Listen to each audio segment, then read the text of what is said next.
All right. All right. Just check the channel real quick. Of course, there's an ad. Oh my gosh, why is there 2 ads? There you go. Let's check the channel real quick. Cool, it's working. Oh, what's up, you guys? How's it going today? Yeah. I know you guys can't see me. It's just because it's really late and I don't want to have all my lights on. Um, but yeah, I'm gonna be just programming a show. It's gonna be pretty simple, to be honest. So I have a show. Literally, the call time is 11 a.m. It is 1:13 a.m. right now. I've already made my input and output list. I have the stage plot provided by the band, and then I have the outline for the venue. It looks like it's going to be, actually, this should be flipped around. I did this wrong. I can fix it later. But it looks like we're going to have a speaker here.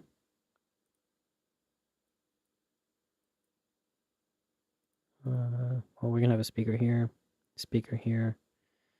We're going to have a sub and top, and then we're going to have a delay here, and the rest is that, nothing special.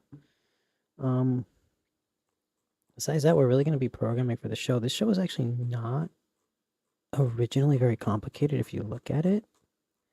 It was literally just, I think on a PDF we can edit this, right? Let's see. Can we like rotate? Oh, yeah, there it is, rotate.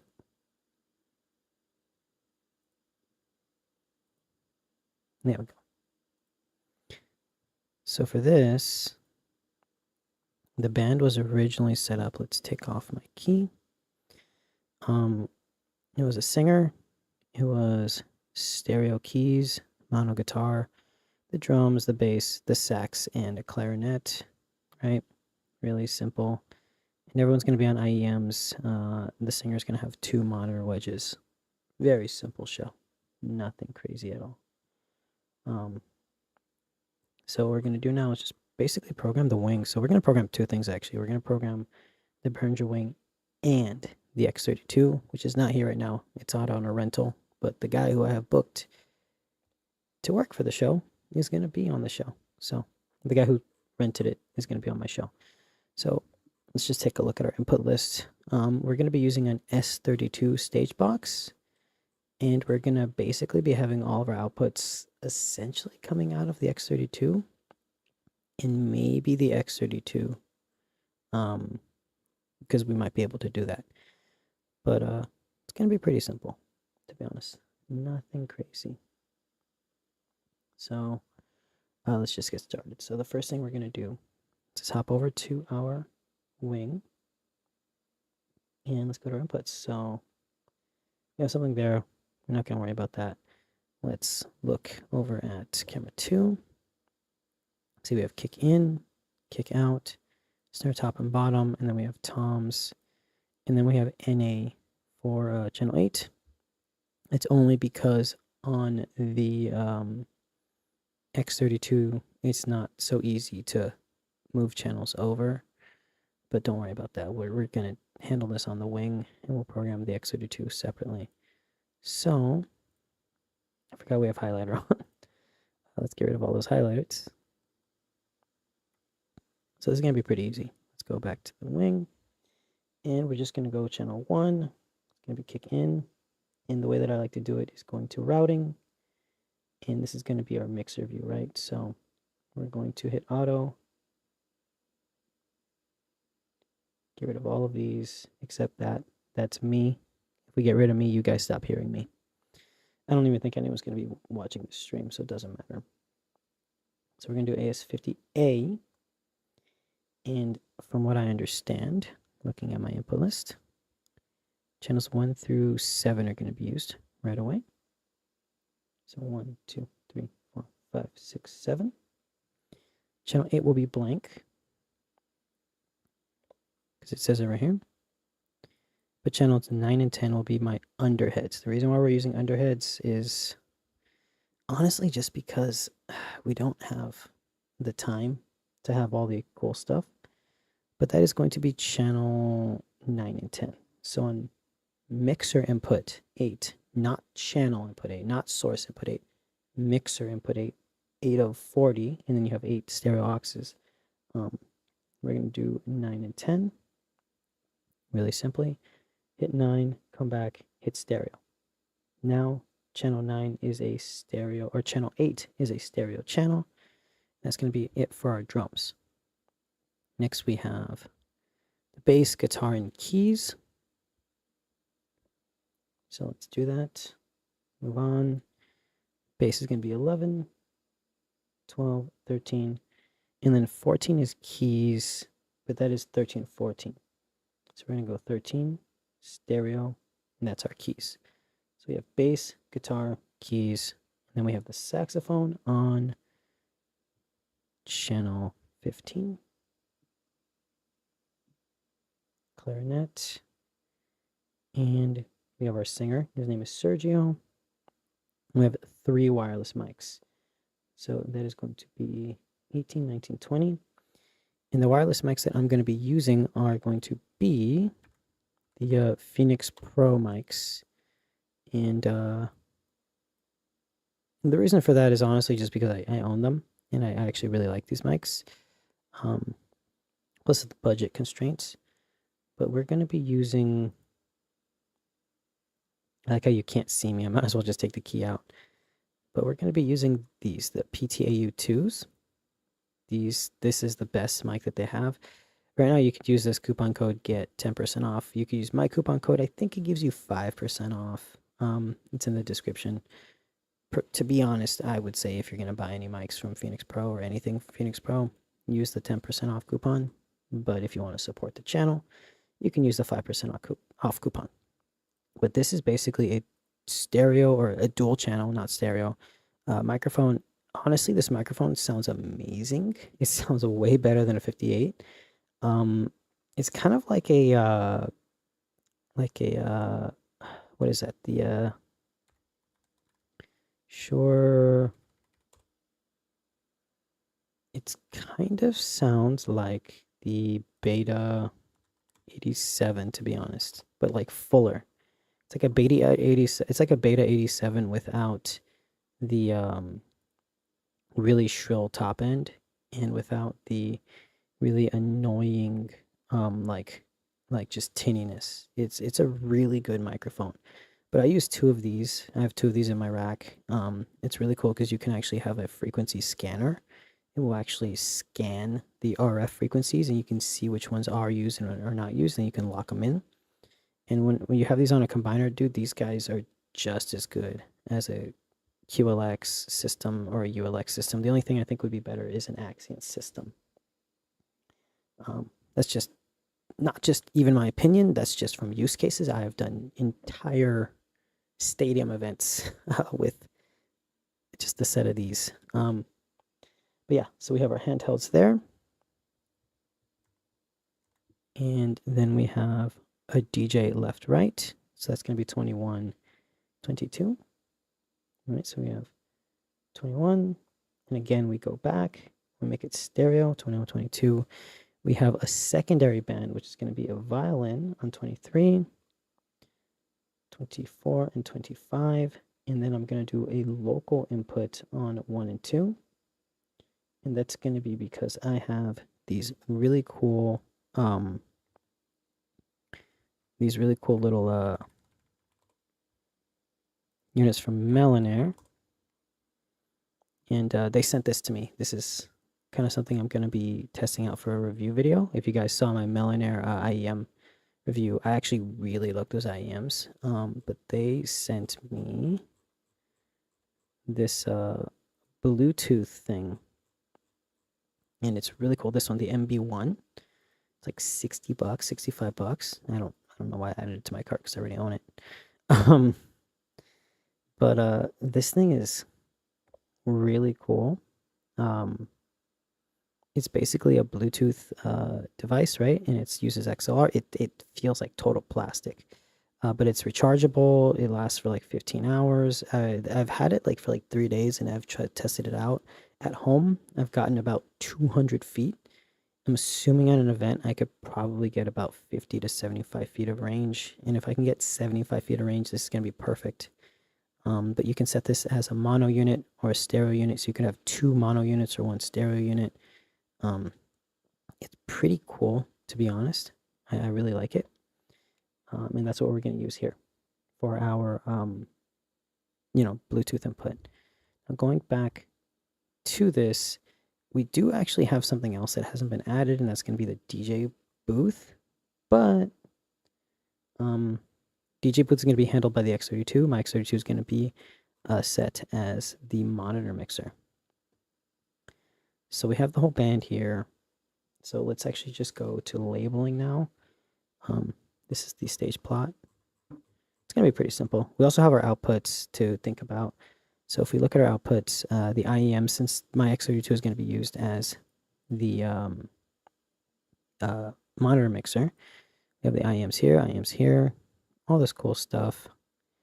And then the S32 is going to be for my delays, my subs, and my mains. So it's going to be 1, 2, 3, 4, 5.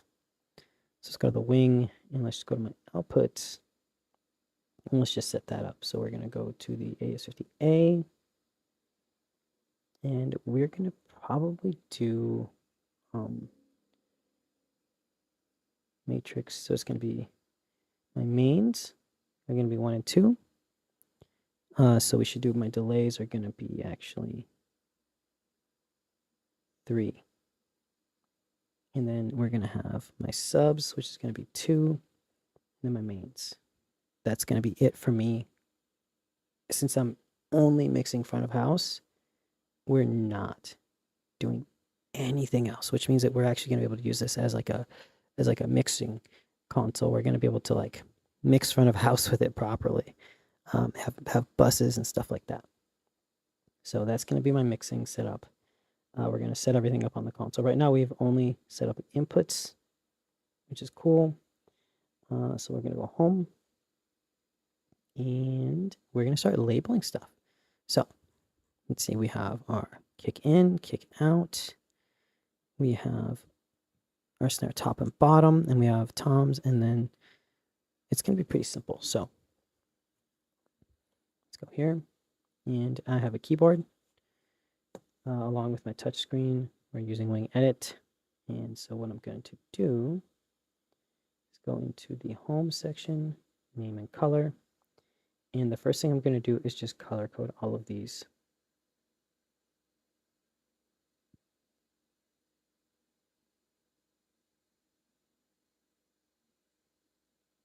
And we know that it ends with the stereo channel. So now that we're there, we're going to click back here, go to name and icon. And this is where we're going to just go to the drum section. We have kick in, which I'm just going to put this. We're going to label everything. I'm going to type it out today. I don't want to use the touch screen.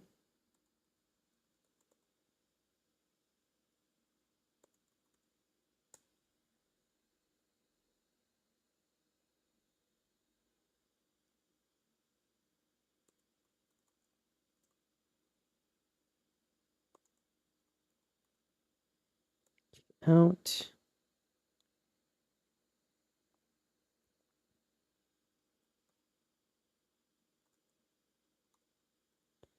Snare top. Snare bottom. And then we're going to go to tom 1. And a cool thing about the wing is you have the high, middle, low, and floor tom. So we're going to do high. Tom 2 is going to be middle. And tom 3 is going to be the floor tom. Easy. After that, we have our overheads. Okay.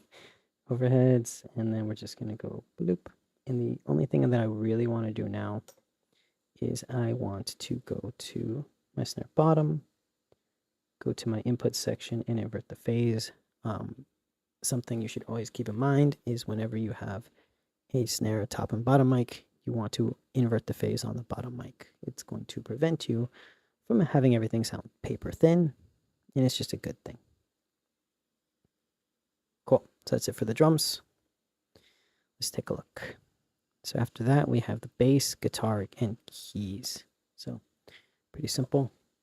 Go here, go to our home section, and we're going to do this. We're going to go here. We're going to choose a color. I've actually noticed that the colors on the touchscreen or on Wing Edit don't actually match the wing itself. On the wing itself, this color that looks like a really like a royal blue is purple, like a straight up purple, and then this other one is like a lighter purple. So it doesn't actually match. So we're gonna go with this one. I'm gonna put this as bass.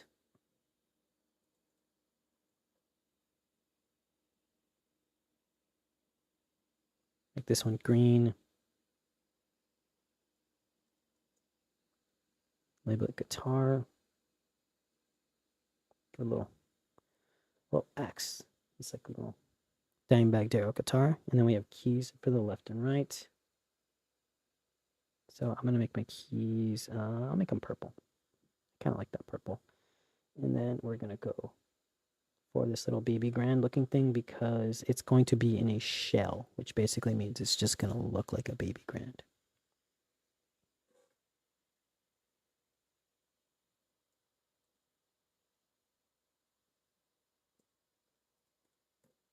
Beautiful. Nice. Pretty easy.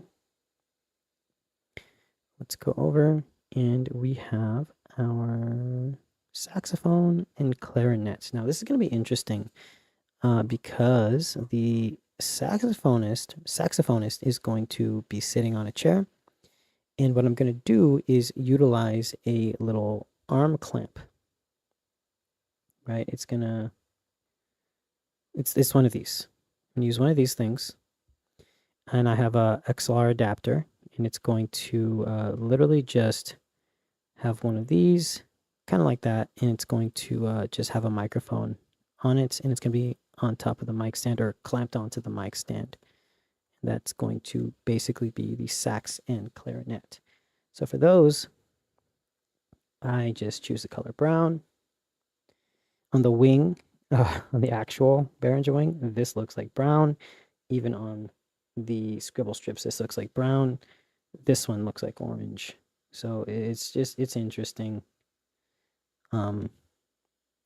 These colors don't match. And it's not just my screen. It's like literally every screen doesn't match. So don't think you're weird if you notice that the colors don't match. So this is going to be sax, S-A-X, by the way. And we're going to go to little saxophone, little guy right there. Clarinet.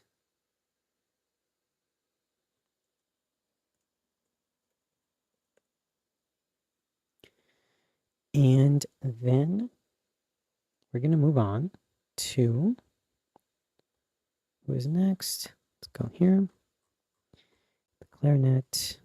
And then we have the lead singer, Sergio. He's going to bring his own microphone. It's going to be a Neumann mic. And then we're going to use the 3 wirelesses, which are the Phoenix Pro ones. So, Behringer wing, make them all pink.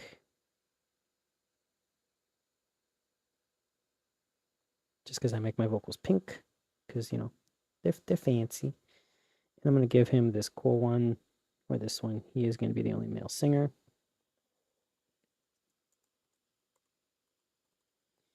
And Sergio. And then we're going to have 2 speech mics.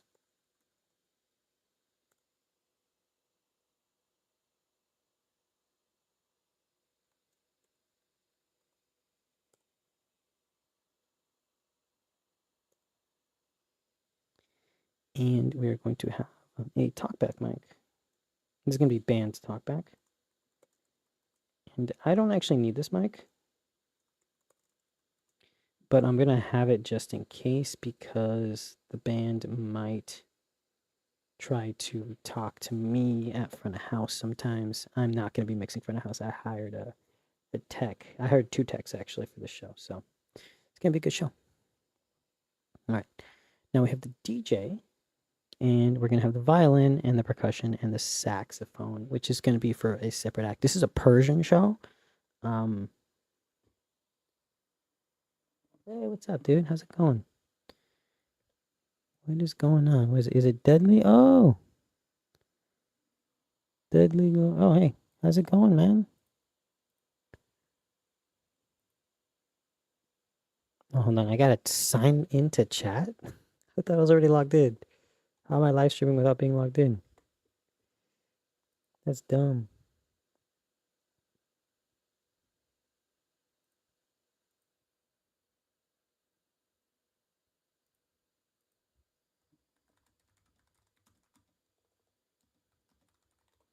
Well, if you're still on, Dudley, hi.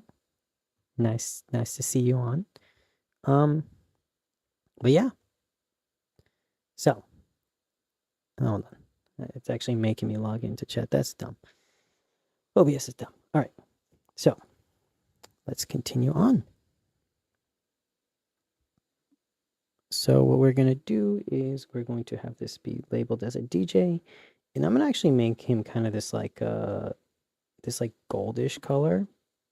And I'm going to do little right there.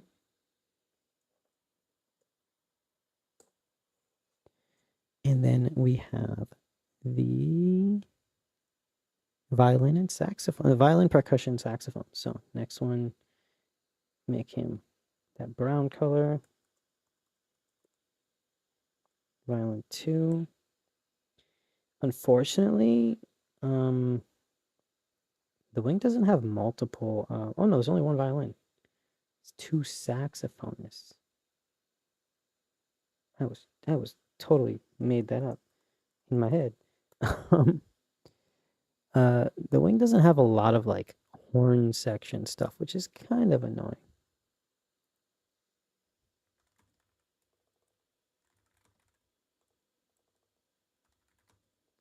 Oh, dude, love the content. Dude, thank you, Dudley.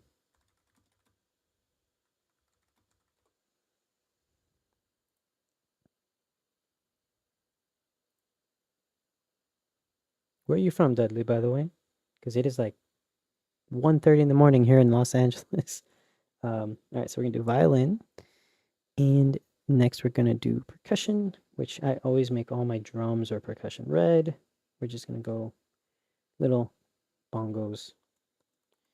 I don't know anything about this band. It's a Persian band that's coming in for the second half of the show, which is really weird because we're gonna have like a jazz a sextet, a jazz sextet, and it's suddenly we're gonna have a Persian band at the end of it. It's gonna be really weird. Not because they're Persian. It's just weird having a completely different genre of music. Oop, I was not looking at my keyboard properly. And we're gonna do sax 2. Beautiful. Now that's actually it for my inputs. The X32 is gonna have different inputs. So if you look at the wing, you see I totally forgot to switch, I think, to show you guys, but the wing is showing you all this. And then we have the Bluetooth adapters from Melanair. So I'm gonna actually make that the same gold color. I'm just gonna make it Bluetooth comp. I use a touchscreen for this one because who cares? And we're gonna do a little computer, and that's gonna be me. The only thing I also want to do is take the talkback out of the mains. And I'm going to actually go into my monitor section. And this is where you can actually have channels directly funneled into yourself. I have the band talkback funneled into myself. I want to make sure that I can always hear that talkback. I don't need any EQ because I'm going to use my IM4s. They're really good for doing this. And I'm just going to adjust my solos and my dims This should be a good starting off point. For the levels, for the headphones, you can't actually control that because it's using the actual physical fader or the physical knob. Not a big deal, right? Not a big deal at all. Okay, so we have the basic setup of the show, and we can actually start doing our routing because if you see in the sheet here, we are using for our outputs just the wing delay, wing subs, and wing mains. So my matrix 1 is going to be set up, and I'm going to actually use my other mouse, set all this to -3,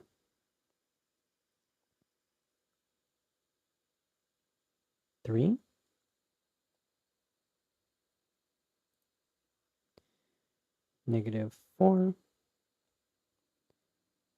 and -3. This is just to prevent clipping. You just right click, and then we're going to label these guys. So this is going to be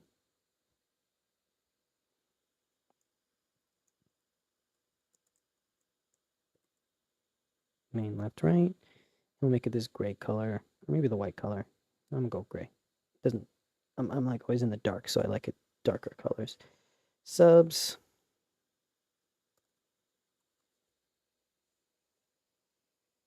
And we do delays.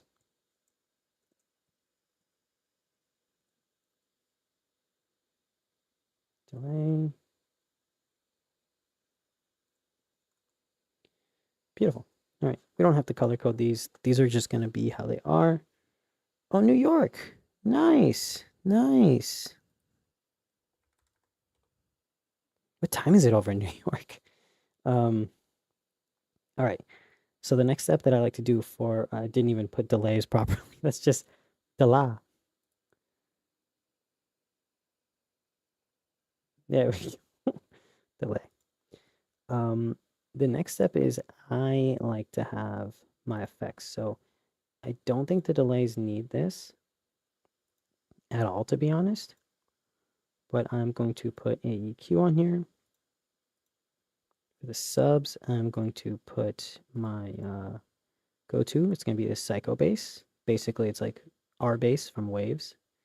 And then I'll put a real graphic EQ for the mains. And remember that I'm going to be mixing front of house for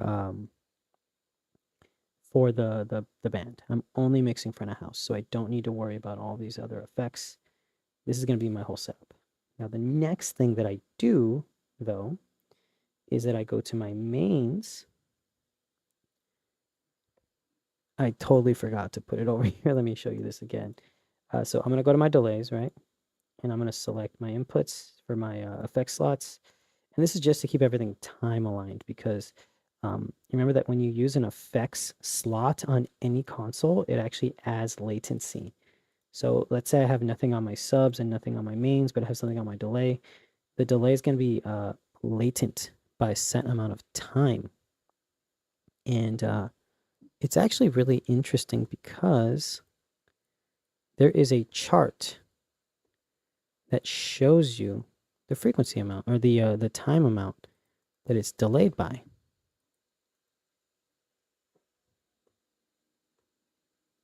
Let's see if I can pull it up real quick.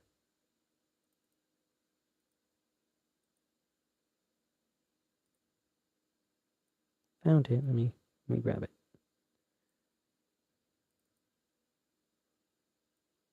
Oh, my computer's being laggy for some reason.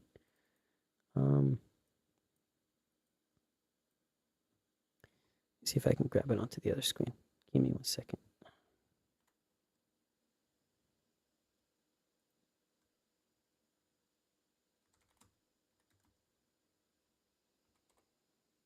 It's on the Facebook group, I believe. Let me come here. It should be here.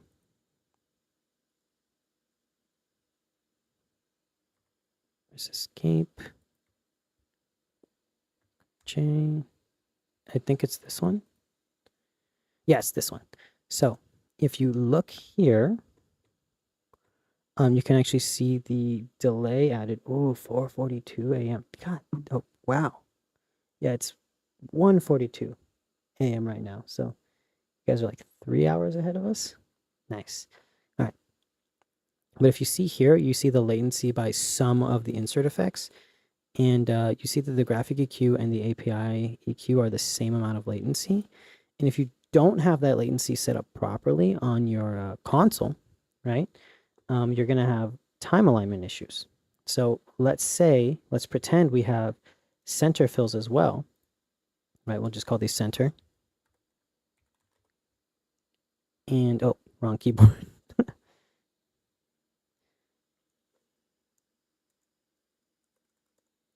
Let's call these center fills, right? And they're, let's say they're perfectly in time with the mains, right? They're perfectly aligned. Because I have an insert effect here, my actual center fill will be 0.71 milliseconds ahead. So what you always want to do is even if you don't need a graphic EQ or something like that, you should add the latency, and especially if it's just like a small insert like that. So what you do here is you go to, I believe it is here on your output section for your matrix. Go to delay, you do it by samples, and then you just see, okay, it's by 0.71 milliseconds. You just bring up the samples, and you'll actually see the amount up here. And I recommend samples because if you do it by milliseconds, it's like super hard to get these micro millisecond amounts. But you can do this. Let's say we do 33. Right? We get 0.69. Let's do 34. We have 0.71. So now our center fill is in perfect time alignment with the mains. The other option is if you do know that you're going to need some type of like graphic EQ, then you're gonna need to do that. I don't know why on this one for some reason it says that I have a channel feeding it. Let's do that. Yeah, there we go. And we'll set it to off. There we go. We don't want me. I don't know why it's going there. Okay, so now we have this. What I'm going to do instead is I'm just going to add a graphic EQ because just in case I have a center fill, which I don't think I'm going to have one, I'm going to be able to control a little better. We'll do this -3. We're using a bunch of K12s for this show. What are you doing up at 4 a.m., dude? Did you come back from a show or something? Okay. So we have this set up now. It's looking good. This is our routing. Let's actually go back to our routing tab. And we'll go to our matrices. And we'll just add that. So we have 1, 2, right? We have the mains, the sub, and the delays. And we'll have the center fill right here since they're on matrix 4. Now, the next step is I want to make sure that my subs are set to mono. Right? So I'm going to go here, and I'm going to make this mono. You'll also notice on the routing tab, it changes it. You're not going to have, normally you're not going to have everything set up all crazy. Oh, I just realized I was working on the mains. Dude, I was working on the mains the whole time. I was supposed to be working on the matrices. This is what happens when it's almost 2 a.m. -3.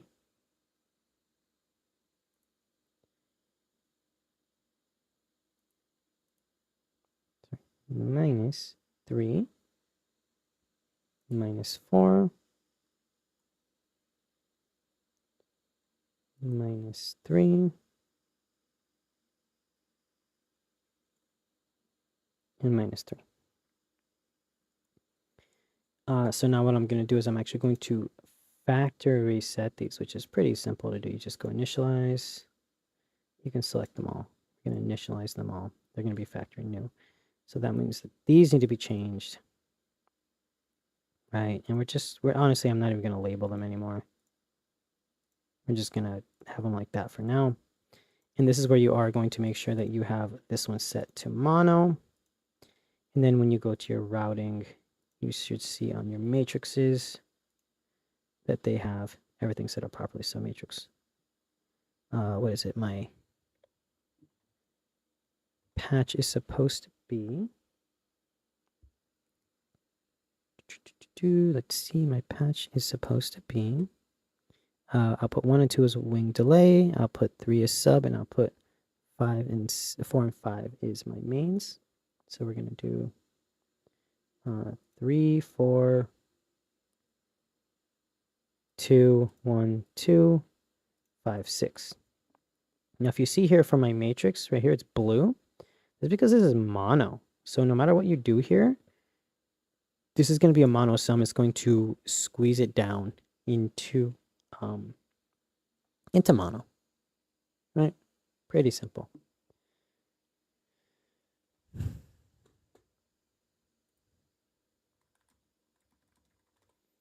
So now that we know that I totally messed up my routing, this is actually a big issue that happens with the Behringer wing, actually. People get confused because there are too many options.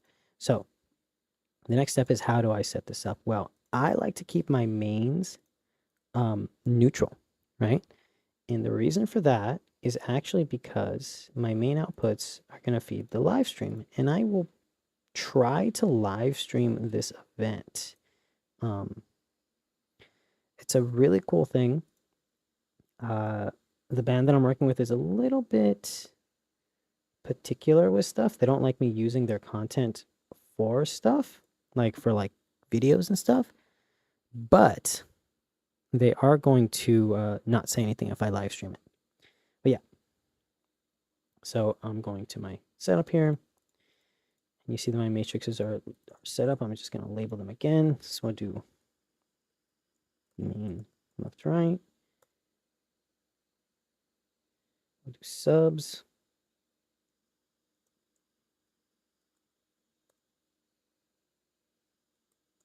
Delay.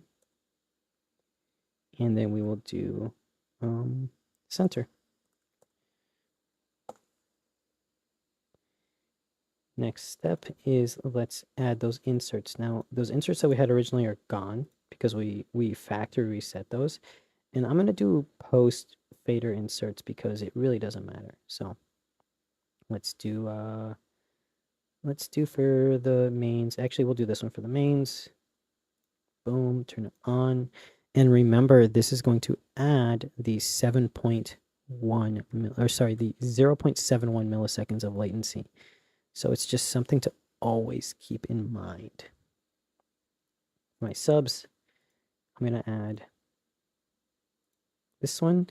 And if we look at that sheet again, what is it called? That is called the Psychobase. It is 0.71 milliseconds of latency. Now, this particular sheet is the accurate sheet. There's another sheet that somebody recorded that is completely false, and it is not working properly. I've tested it on a live stream, and it does not work. This is the delays, and for the delays, we're going to go for a API graphic EQ. I want something that's going to be nice and broadband, and the center fill is going to be that. So I feed the mains, my main bus, to the matrix 1, the delay, and the center fills, and then the subs is coming out of matrix 2. So I'm going to go here, and I'm actually going to select which main it's going to come into, right? So the kick in and out, and then I'm going to go for the toms are going to go into the subs. And I know that there's been a big debate lately about people saying that they don't like subs and tops separate. Honestly, dude, I don't care. I think you have a lot more control with something like a Behringer wing console. So why not? Why not use that to give you more power whenever you're mixing something, right? I mean, I understand it's a little bit different if you're using something like SQ5, where you have a limited amount of matrices and then main outs. But if you're using something like a DM7, an LV1, or a Digico, like, dude, just separate your subs and tops. Okay, so we have our mix here, and I'm actually going to do other things here. I can group these guys. Like if I want to set these up as a drum bus, I can group them, but the only thing that's going to happen that's a little different is I'm going to have to worry about the delay feeding certain things. So instead of these feeding the mains, they would have to feed two buses at the same time. So that is something that we can do, and I think we are going to do that. But my next step that I like to do is set up my DCAs, because this is just going to be easy to do. So I'm going to select this DCA. And here's one thing that I don't like about DCAs. You don't really have the option to like copy and paste them like you can other channels. I feel like Behringer needs to find a way to properly set up DCAs where you can just like select it and copy and paste. You're not able to do that. So unfortunately, with the DCAs, you have to like go into each one. In this case, I'm right clicking each one and I'm just hitting 0 and enter, putting them all to Unity, and then I can choose what channels go in. So a cool thing about the newest firmware update is no matter where you go, you're always going to see every name on every channel. So we have the drums, we have our bass, we have our guitar, our keys, our saxophone. And the thing is, the sax and clarinet are going to be here together. We have the band, which is just going to be Sergio, the speech mics, and then we're going to go for DJ, violin, percussion, and sax 2. And we're going to do the Bluetooth compressor, or Bluetooth computer. Cool. Next, I'm going to turn on the light. This is actually going to enable you to have color coding on your DCAs. And we're just going to do that to make sure that every single DCA is following the same color coding that I use per channel. So we're just going to do, that's purple. This is going to be that brown. And so on and so forth. So let's label them while we're doing it, but this is going to be just Sergio. And this is going to be the speech mics. And then we have the DJ. We just got to make sure that we have the light on for all of them, because it won't light up on the console unless you turn that light on. And then we have his sax, his percussion. And what else do we have here? Oh no, violin. So we have violin. I need to change the color on the violin. We're gonna change the color for the violin. It's gonna be this kind of like turquoise color. And then this saxophone will be this brown color. And then we have me. And we can label them now. So we're gonna do drums,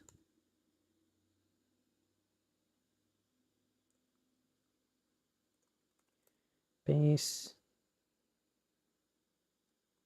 guitar,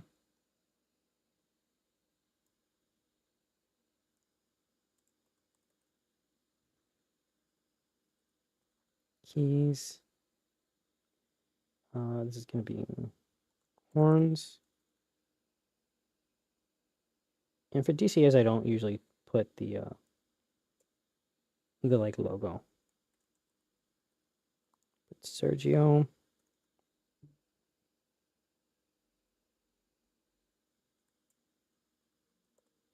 Put the speech mic here. And then this is going to be a violin, I believe.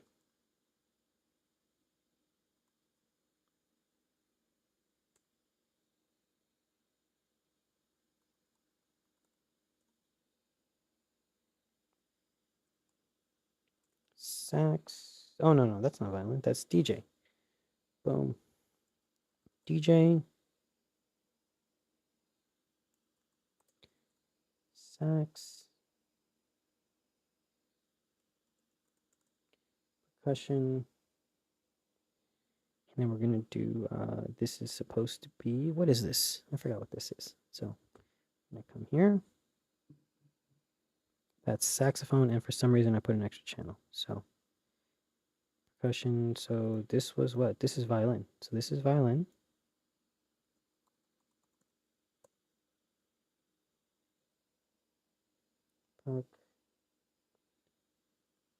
Sax. And then we have laptop.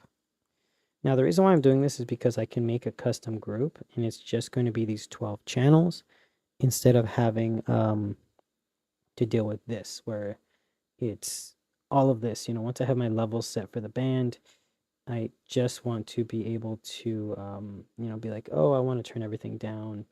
I can turn the drums down, and you'll see where it goes. So that's the only reason why I do this, because although, you know, groups are great, this is a great way of giving me a lot more control. And it's just volume for the faders. Cool. So this is going to be everything set up. So we have the drums, the bass, the guitar, keys, and let's change clarinet, that kind of brown color, and then we're going to change the violin to that kind of like turquoise right here. Beautiful. Cool. Next, let's set up our matrices and our buses and everything. Now, these buses that are green are mix buses. They are not like, you know, like pre-fader. These are mix buses. These are like to mix into. And because we are not doing the monitor mixing on this console, we're actually going to copy this channel over. So we're going to go home. We're going to hit this button, which is copy. And we go to feed. We hit all. That means that it copies these exact settings onto these. So we have the drums, the bass, the guitar, the horns, the keys, the horns, and the vocals, right? These are all going to be mix buses now. These purple ones are actually set up to be effect slots. So what I'm going to do is I'm going to copy these next one, or what I'm going to do next is select this one and go to feed and all. And what this does is it basically makes the way that everything's going to go. So it's going to be drums, bass, guitar, keys, horns, vocals, and we'll do speech. And the rest of these, we're going to have these set as normal buses in case anything happens, or in case the console goes down. Copy this, go to feed all. We have these as our like delays and reverb sets.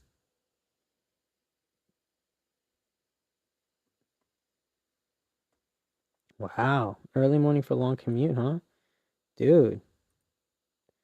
It's funny because I have to be up early in the morning to actually load up for this show, but because I have to program it, I'm just up because I'm waiting for some gear that was supposed to be dropped off like a couple hours ago to get dropped off that I'm renting.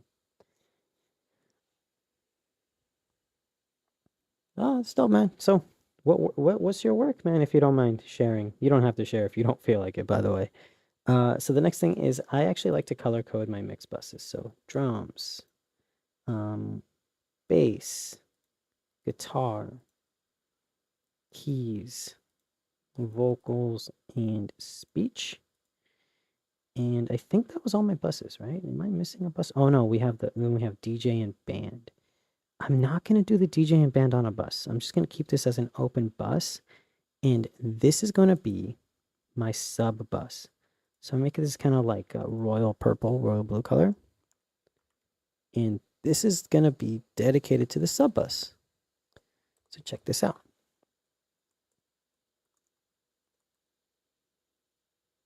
Sub bus. So what's going to happen is this bus is going to go to the subs while these all go to the mains, right? So then when I go to here, I'm actually going to take all of them off.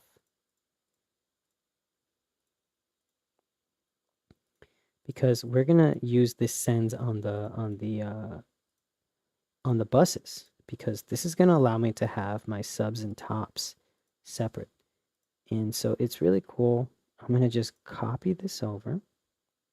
Right? It's because it's going to be mains, and we don't need any of this. We don't need faders or anything like that. I'm going to hit none, actually. There should be a none button. I don't see it here for some reason. I see it on the actual wing. You don't see it on wing edit, which is unfortunate. We don't need this. We don't need this. We don't need this. And we're just going to click and drag. Right? Except for the comp, the percussion, and the DJ. We're going to copy this. So now, if we look at these, none of these should be going to any channels at all. Except for the DJ, which is going to go to mains and subs, violin, percussion, sax, and then this, which is going to go to mains and violin. Oh, a software developer. Dude, that's dope. That's a real job. You're not a front of house or a sound engineer. Your job is just to make things kind of sound okay sometimes. All right. So we're not going to be mixing the DJ, violins, percussion, the second band at all. It's only going to be 5 faders or 4 faders, so we don't care. But this way we can set our levels here, and everything's going to be good here. So we can also label these. So we can just do drum set, do a little bass guitar. I'm gonna put this guy. We're gonna do a rock and roll guitar, cool one. So Flying V. It's my favorite guitar, even though it's not the best to play. Little keys. These are going to be horns, or no, these are going to be vocals. This is going to be Sergio specifically, our lead singer. So he's going to get this little cool microphone. He's going to be speech. So that, and I feel like I'm missing something. Let me see. We're missing the saxophone. We're missing the horns. So I actually need to copy this channel. And this is the thing. This happens a lot. This happens a lot when you're doing something like this. So we're just going to copy this over. Boom. All right. This is a sub bus, and we're going to change this. So this is now going to be our horns bus. Right? Little horns on it. And I'm going to put this. This is going to be my horns bus. This is going to be Sergio. This is going to be the speech microphones. So we'll do the podium here. And this will stay the sub bus. So now if we go to every single channel that we needed to go into a sub, we're going to have to either do it here, or the easy way is going to be to go to the sub bus itself, go to here, and you'll see that nothing's connected.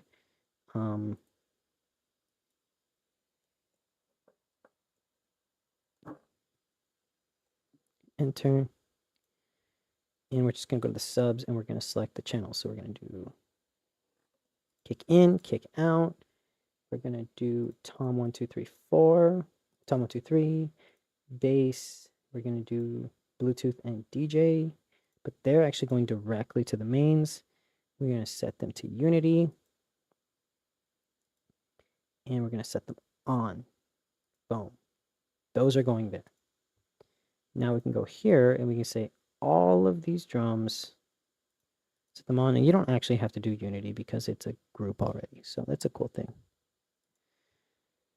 For the bass, do the same thing.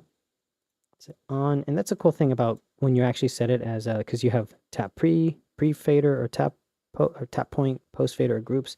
If it's a group, you don't need to worry about this fader send. You just turn it on. So we don't need to do this. We're going to do guitar.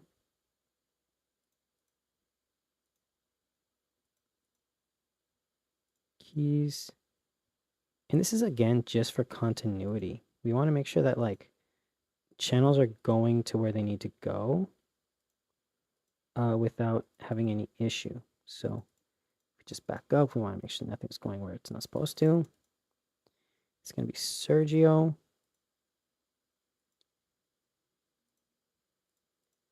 Going to be my speech mics, and because we have that talkback, that's not going anywhere. Beautiful. So instead of these going to the mains like they normally would, right? Instead of the channels going to the mains, we now have them going to mix buses. This is only going to my sub bass thing, and so now my mains 1 and 2, I don't do anything. I don't do anything at all, and the reason for that is because this is going to feed the live stream that I do for the show tomorrow. I'm going to try to live stream the show. So this is going to be my clean feed. Set this to 1, just because I like to prevent myself from doing any type of clipping. That's just a good rule of thumb. You should always try to prevent clipping whenever you can. And my matrix is going to be here, so I can push whatever I need to push, and I should be good to go. You can see that the sub has no pan point because I've made it mono. Everything is looking perfect. This is looking great. The next step is going to set up my effects slots. Now, this is where you can really choose what you're going to do here, because you have your signal flow chart, you have your compressor, your insert, your post fader insert, or your EQ, and then your post fader insert. I like to have it as post fader because if I ever want to do delay throws, the fader controls the actual throw. The fader will control how it goes into the reverb or delay. So my first one is going to be, I'm going to go for the blue plate. Set custom is going to name it. My second one is going to be, I'm probably going to go for a hall reverb, and we're going to adjust the settings as needed.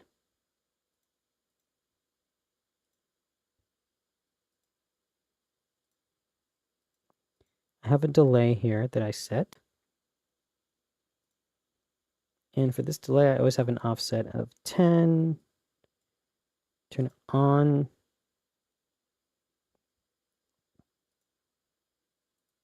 We're going to rename this just delay. Oh, I typed it on the wrong keyboard. My bad.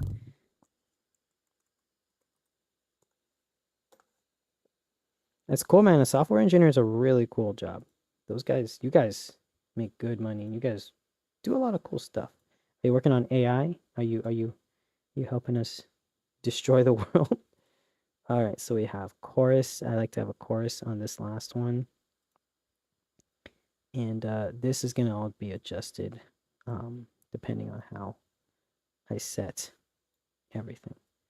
We're going to do something like this just as a starting off point.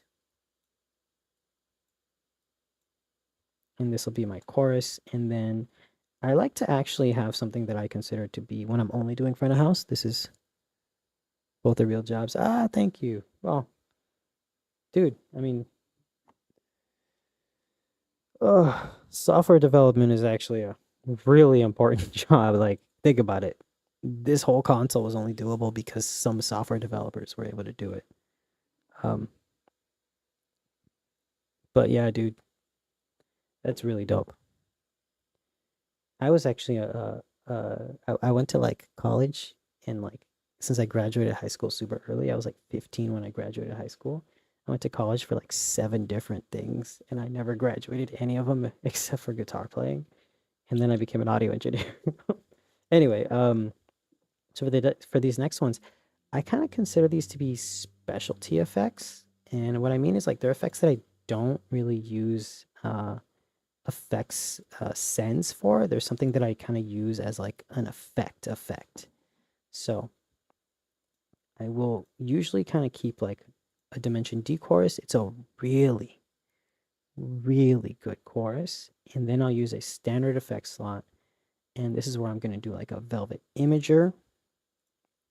I'm going to do a pitch corrector, which in this band I don't need it at all with Sergio. Sergio Valnati, I think his name is. I am really bad at pronouncing his name.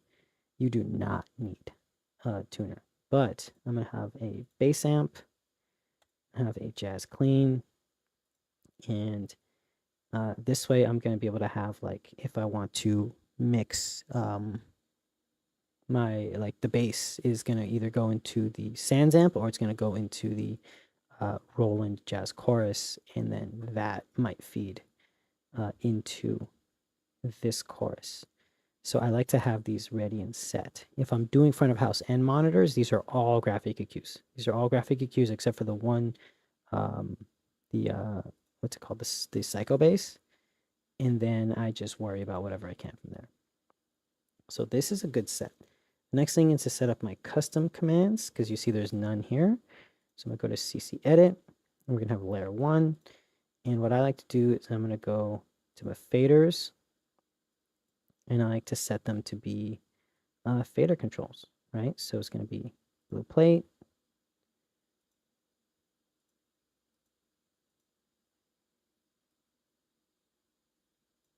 the hall,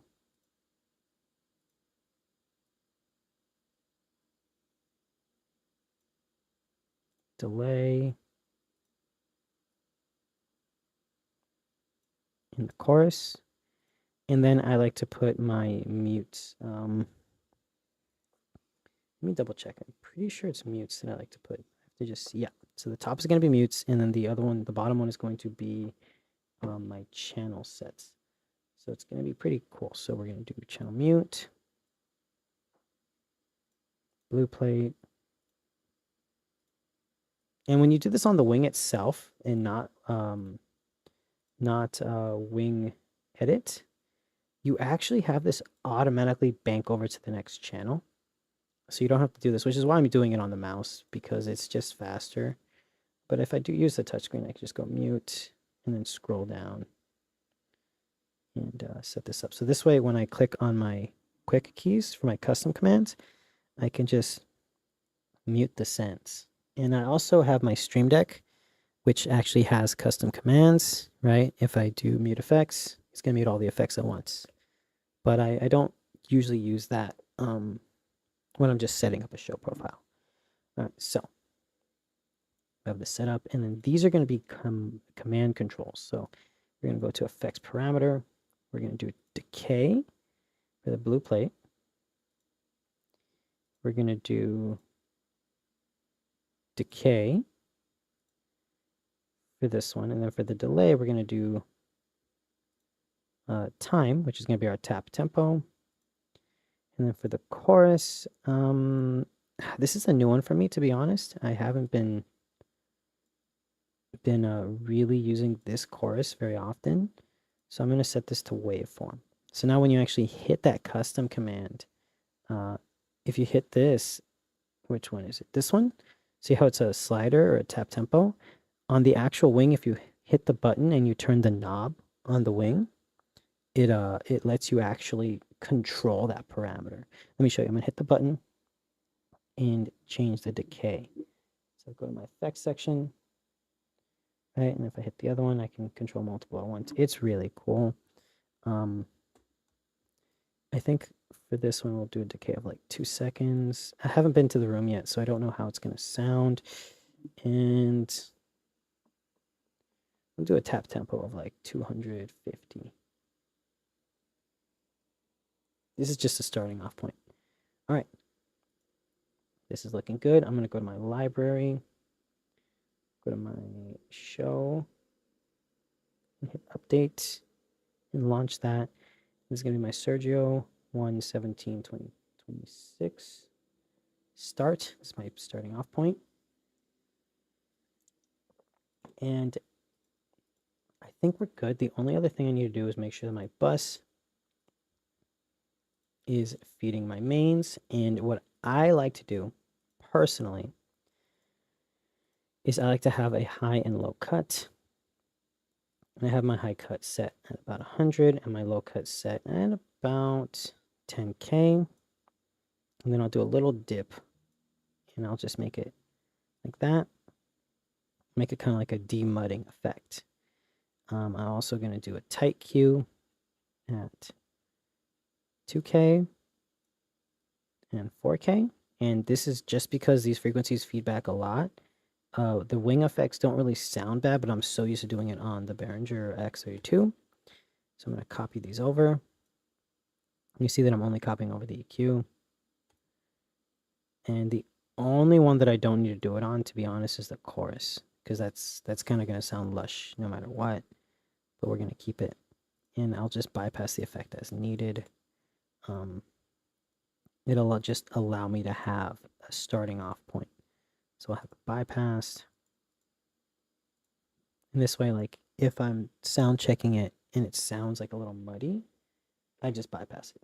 Just, boom, you know, like, oh, or it sounds muddy. Boom, turn it on. Easy peasy. Update the show file. And I think this show is pretty ready to go. 15 genius. No, I wasn't a genius. I had no life. No, I was actually, I just didn't like going home, you know? I don't know. It was really funny because after high school, I wasted a lot of time going to a bunch of different colleges, never graduating, and then eventually I was like, oh, I'm gonna do sound. And then that didn't really work out. So the next thing that I also want to do is I want to have a matrix. I didn't set up, sorry, a DCA. I didn't set up one for my effects.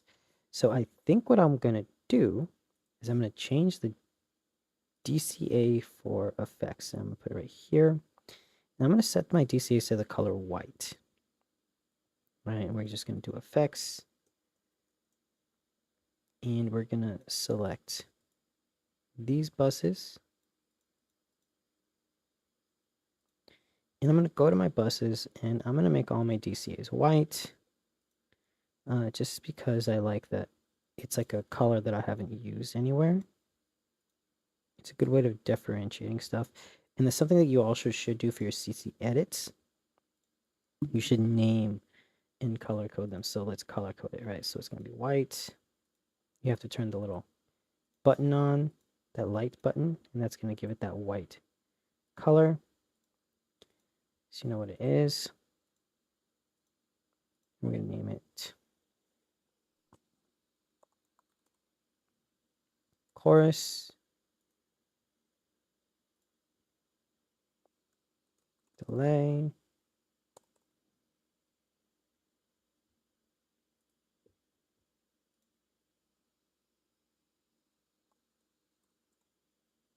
Hall, and we're gonna do plate. This is gonna be our basic setup. And the way that I'm thinking is I'm either gonna use the plate or the hall for the drums. I'm gonna use for the sax, one of those. And you know, I think it's time that I start admitting that I need another one. And instead of this being the chorus, let's make this the VSS. And it's going to be a little out of order, but we're going to have to do it. We're going to do buses. We're going to copy this one. Feed. And remember, if you don't do feed, it doesn't copy everything. So we're going to hit here, copy. So this is the other blue plate. And we're going to change this insert to be the VSS. Turn this on. And I'm going to tell you my favorite preset here is going to be the, I think it's like the warm vocal hall or the large vocal hall. The problem is that there's so many presets here, right? So it's going to be medium vocal hall. It's like wood hall or something like that. I need to find it. It's in here. It is in here, and it's annoying because I can never find it.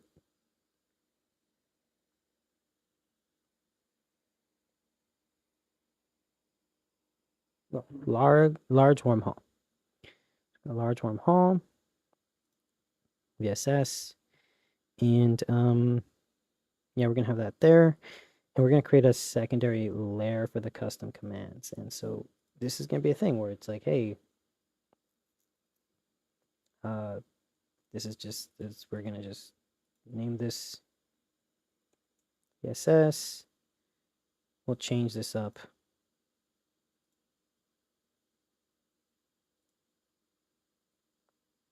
And we're gonna do decay.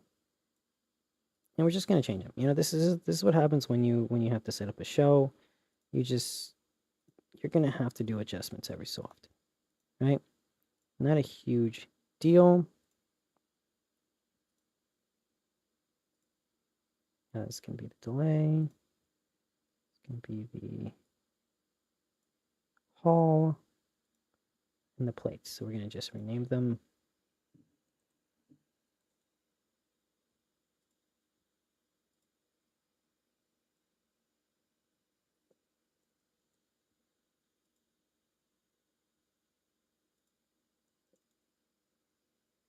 And I feel like the chorus is kind of the least important effect.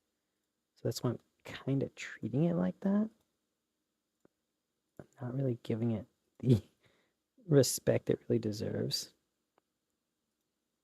Go to blue plate. It's going to be the Hall, decay, and then this is going to be delay time. And we're going to make sure the color is on and white. And then we'll go to the second layer. This one will just be the fader for chorus.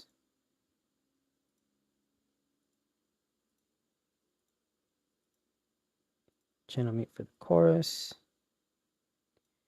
I will say a lot of people don't like the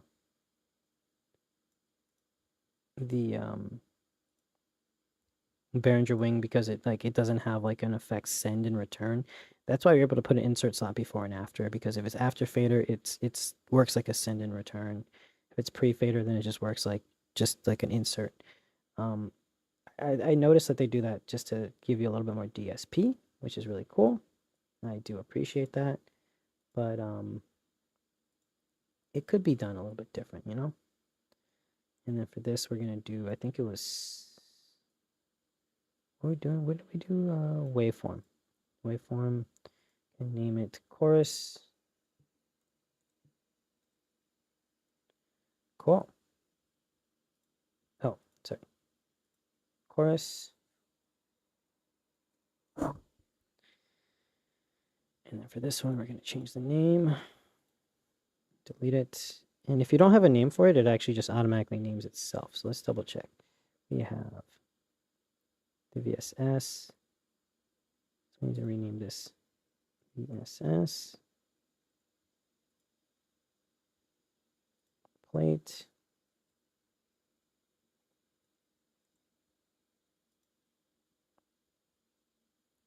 Hall and delay. Beautiful. That's looking good. We're going to update my profile, and that should work. Cool. So for the most part, this show file is pretty ready. You see me talking right here, but I want to do one more thing, and it's not going to be a talkback setup. It's just because I'm not going to be able to talk back to the band, but I want to just double check my routing here. For my input section, this is looking good. I am going to be taking over head amp control, but I will not be turning on phantom power yet. Just because I am going to have some condensers on here, so I don't want to have that blowing anything. We are going to be recording this show, so let's go to our waves card. For the output, it's a wave W live card. I don't know why they call it W live, because I always call it waves. Do analog in, and we're just going to go 1, 2, 3, 4, 5, 6, 7, 8, 9, 10, 11, 12, 13, 14, 15, 16, 17, 18, 19, 20, 21, 22, 23, 24. We go to our local inputs. But before that, let's go here, and we're going to do a clone of that onto the secondary SD card. That way, we're able to have everything. So then we're going to go on local inputs. And then I want to have my mains, because I want to have this without effects. We have mains in the sub, right? Then if requested, we'll do mains and sub for the matrices, and we're good to go. This show file is completely ready. By the way, if anyone has any questions, feel free to shout them out. And I'm going to take a quick, like, 10-second break. I'm going to be right back. I just got to go grab something, and I'll be right back. Like, literally 15 seconds.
And I'm back. Okay. All right. So we have officially programmed the Behringer wing, right? The Behringer wing is programmed for the show. Everything should look good and sound good. I haven't been to the room yet, so I can't decide how that's going to go. But we do know is that we have a total of, what is it? Let's take a look back here. We have a total of 25 inputs that we're using. Technically 26, I think it is, inputs that we're using. I don't know what this is. Oh, tracks. So yeah, we have channels 1 through 25, except we are skipping channel 8, so 24 channels on the stage box, and then 2 local channels. This is good, right? This is all set. I think the only other thing that I might want to do is be able to set a patch where I can send to the X32 playback, right? Because they're going to be the monitor console, but they're also going to need to have playback for like the dancers and stuff. There's going to be like a burlesque dancer or something, from what I was told. So we're going to go to my routing section, my outputs, AS50A. And this is how I have it set up right now. I'm going to change this, I think. No, I'm going to keep it. For 9, we're going to do our,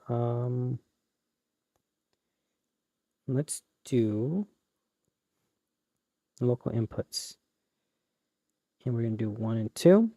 And that way, the engineer themselves is going to mix it, is going to be able to decide how the monitors are going to be sent. Or I can just send it and have full control. Really depends, but since they are controlling the monitor sends, I think this is the best way of doing it. So now we can go over, and I don't know if I have the X32 app on here.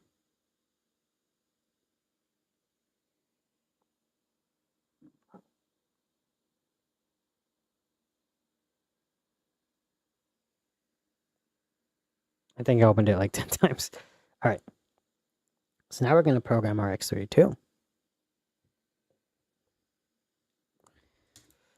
Now the X32 is going to be used as the monitor console, but it's also going to be connected to the S32. So let's go to setup. And we're gonna, the first thing we're gonna want to do is have preamp control. We're gonna allow head amp control on A, right? And preamp blocks, the local ones, whatever, no one cares. And my X32, which is not home right now, it's on a rental, has a Dante card. Where we might do Dante routing straight onto a secondary computer, but we already have 2 recordings going on. So now that we're here, let's do this whole setup again, right? Except for our routing, we're not going to use any local inputs. We're going to be coming in from AES50B because the S32 is going to be connected on AES50B of the console. So 1, 2, 3, 4. That's going to be 32 channels of audio. How many channels are we using in total? We are going to be using a total of 25 channels. So we're going to have to go into user inputs. So you have banks of 8, right? So let's do user input 1 through 8. And let's actually just keep it as it is, right? Do boom, boom, boom, boom. This way, it's kind of easier for you to keep in your head what's coming in and what's coming out. So if you do this, it's going to be a lot simpler for you, like when you're trying to like do a patch, right? And this is where you could do like a odd to even, but it's a little bit difficult on the wing. On the X32, on the wing, it's really easy. So we have this, and let's go to the wing, or to the X32. And you're seeing that we're using user inputs, right? So we have violin is on 23, 24, and 25 is saxophone, right? So 24 and 25 is here. And I also want to send them myself, right? My audio. So this is where we're going to deviate from this. Go on AS50A, and we're going to go 9. So I believe it's going to be input, because input 25 is here. So it's going to be 27, 28. Cool. So we'll do this. And then when we go to our input section, we're going to go for user inputs, right? And then from here on out, we're going to be able to have more control because it's going to be from our like custom user input patch, which is going to be AS50B, right? And then the only two inputs that are not coming from AS50B or the stage box is going to be 27, 28, which is going to be coming from my wing. So if you look at my wing, remember my routing for my output, I'm sending through B the Bluetooth computer, right, on 9 and 10. So if we go, oh my gosh, there's so many wing edits I opened up. Go. So if we go to the routing, user inputs. Oh, it didn't save them. That's always nice. This is why I don't like to use the X32, dude. The X32 is not. It's old. It's like people who still use the SQ5 and act like it's the best console in the world. Okay. 25, 26. A. 27, 28. Now, if you see, I'm doing input 27, 28 is on AS50A. It should be 9 and 10, right? So that's going to be 9 and 10 is going to come out of me, right? Out of me into 9 and 10, right? Out of 9 and 10 is going to be my Bluetooth, my music. And then it's going to feed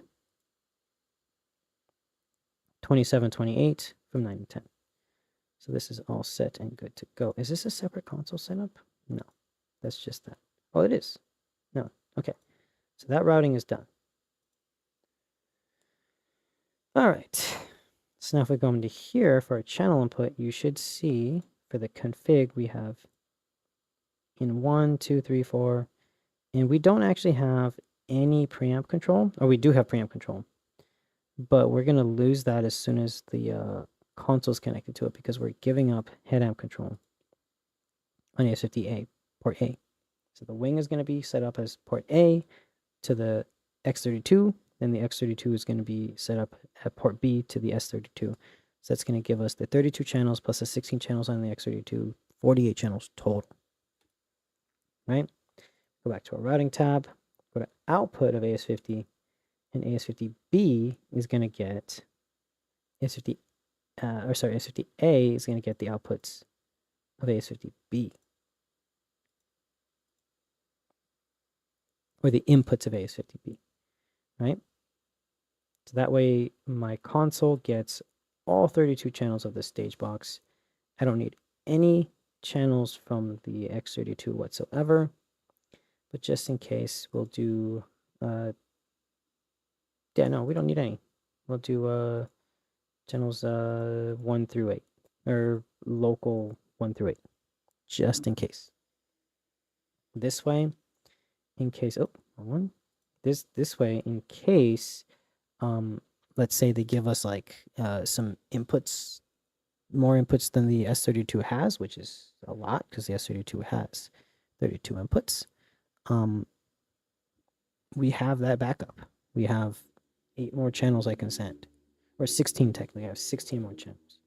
So let's do that. We're just going to do local 1 through 8 and 9 through 16. That way we're getting all channels that are coming into the monitor section into the wing. Right? Now, what does that mean for us on the wing side? Honestly, nothing.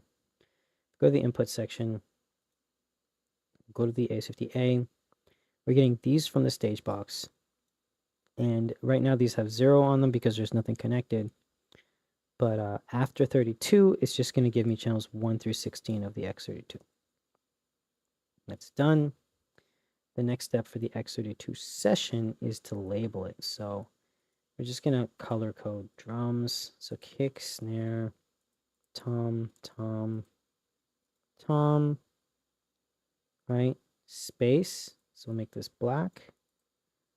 Overheads. So kick, kick, snare, snare, tom. Oh, that's right. We have multiple toms. Kick, kick, snare, snare, tom, tom, tom, blank.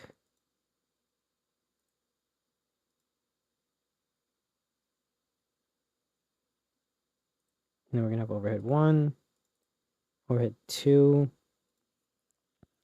If we go back to our patching, right? Yeah, channel 8 is blank. Overheads, or underheads in this case, and then we're going to have bass, guitar, and keys. Let's go back here. And bass, guitar, keys, and then we have keys are stereo. This is where we can do like a stereo linking and stuff like that. We have saxophone.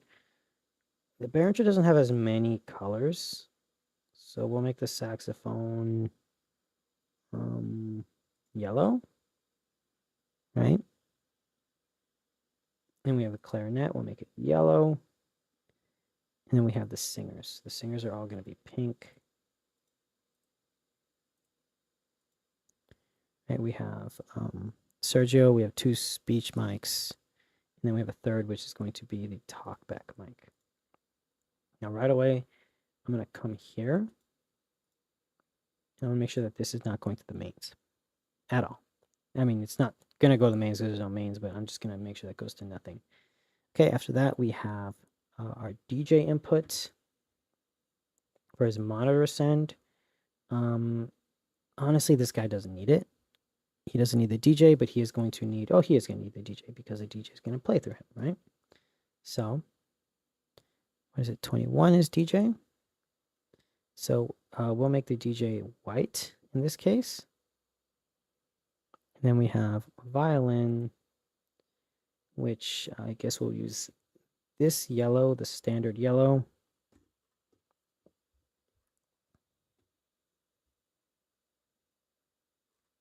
Percussion and sax.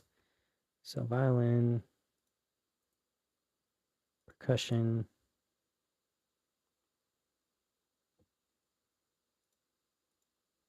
and then we're going to scooch on over to the saxophone. It's going to be the same color as the other saxophone. It's going to be that yellow color. Cool. And then we're going to have my playback, which will be this color. Oh no, because we have Yeah, percussion sax, whatever. We're going to color code them differently, but this is going to be the setup. So now we have to label this.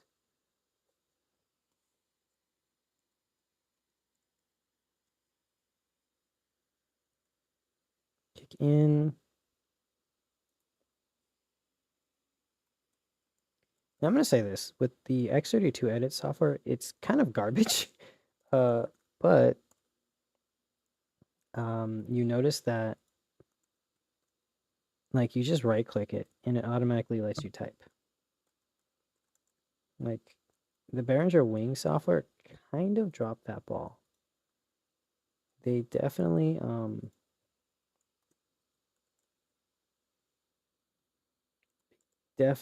need to relook at how they did some automatic things. I love Wing Edit. I really do love Wing Edit, but I do not love having to do like extra clicks. It's just kind of like a slight bit of a nuisance.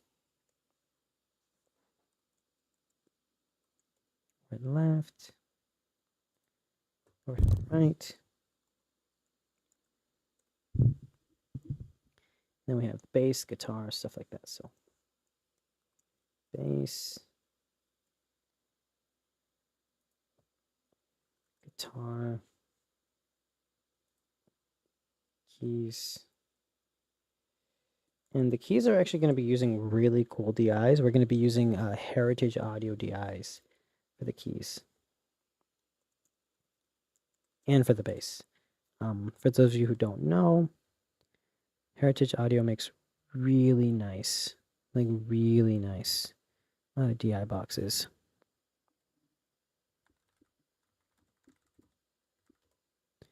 So for the bass and the guitar, we're going to be using these DI boxes right here. We're using the Heritage Audio 73 DI. This is an active DI box that has like a 1073 circuit in it. So it has like a cool saturation. It's really nice. It sounds amazing. For the bass, we're going to be using, so for the keys, we're going to be using that. For the bass, we're going to be using the passive DI. This is a really good one. I did a show called the One Drop Gala. It was a really cool big event by someone who I was used to work with. I basically did all this extra production for them, and their guys literally destroyed this. I think it was Ty Dolla Sign's people. Like,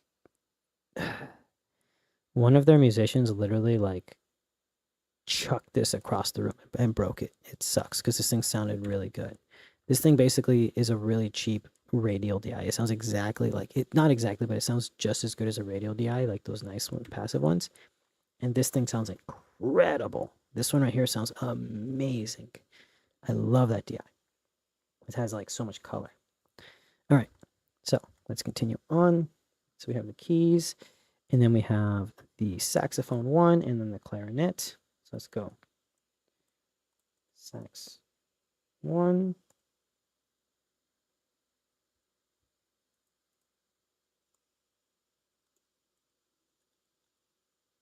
Clarinet. And then we have Sergio.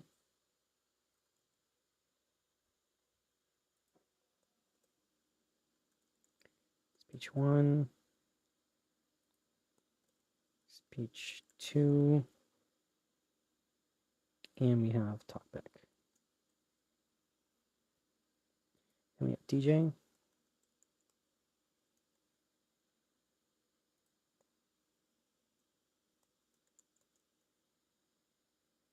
We have, what is it, the violin. And this is where my color coding got off. Let's make this that like kind of turquoisey color. Okay. We have violin. There's people watching. Wow, that's crazy. There's people watching me just click buttons. Feel free to say hi, anybody. Nice to see anybody here. I appreciate it.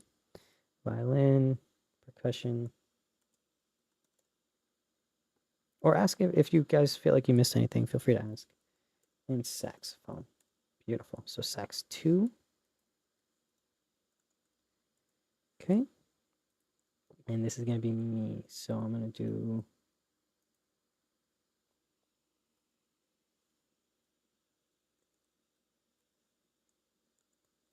laptop left and laptop right.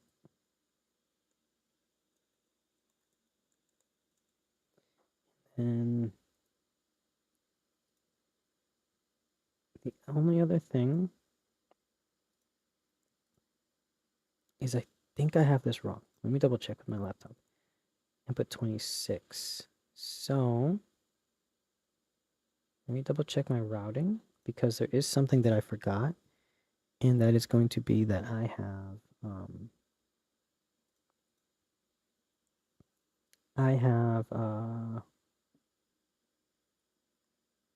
what's it called? I have oh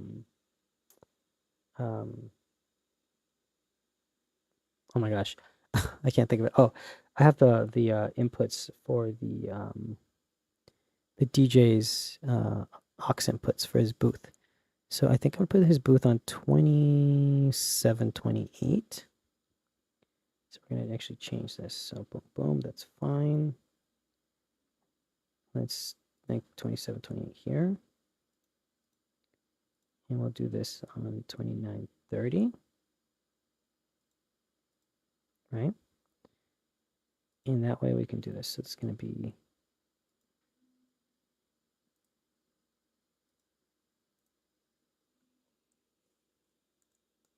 DJ booth left.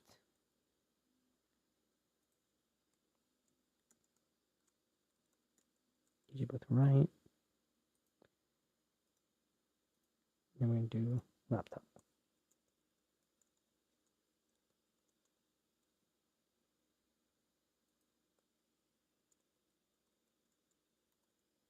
Laptop left, laptop right. Okay. And we'll color code these. We'll just make these make them normal white. Beautiful. Okay. So this is how this is set up. Let's start doing stuff like stereo linking. That way the controls are the same. Snare bottom is going to have a polarity inversion because it's a snare bottom. Remember, if a microphone is under it and the other one's on top of it facing down, that is going to cause a phase problem. So you want to invert the phase of the snare bottom. Let's see. Keys are good. This is good. This is good. DJ needs to be linked, as well as the keys.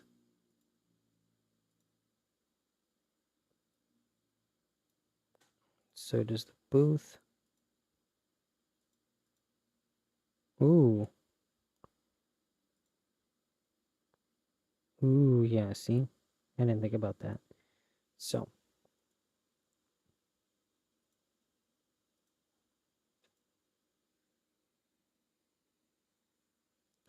My cat's like just hanging out here. This is a black channel.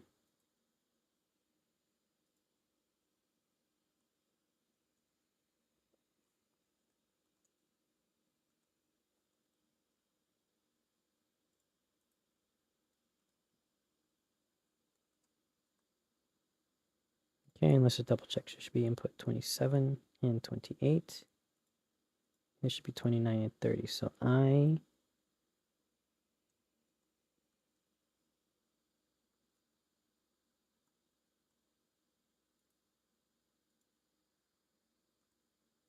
just need to do this.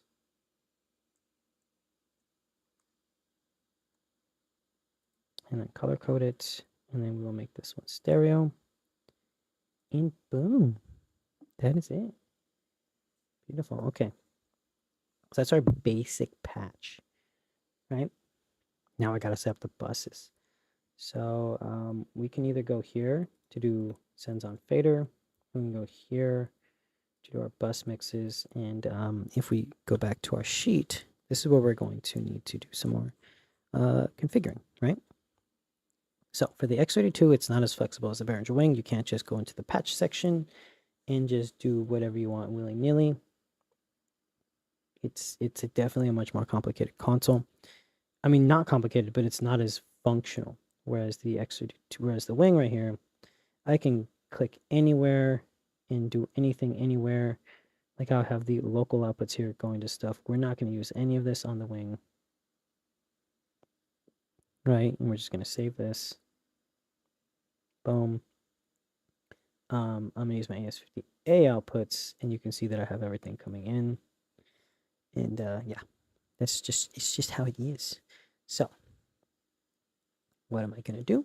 I am going to come into here and set up my mix buses. So, if we look at my patch point, we have aux1 is a mono send for the drums, wired.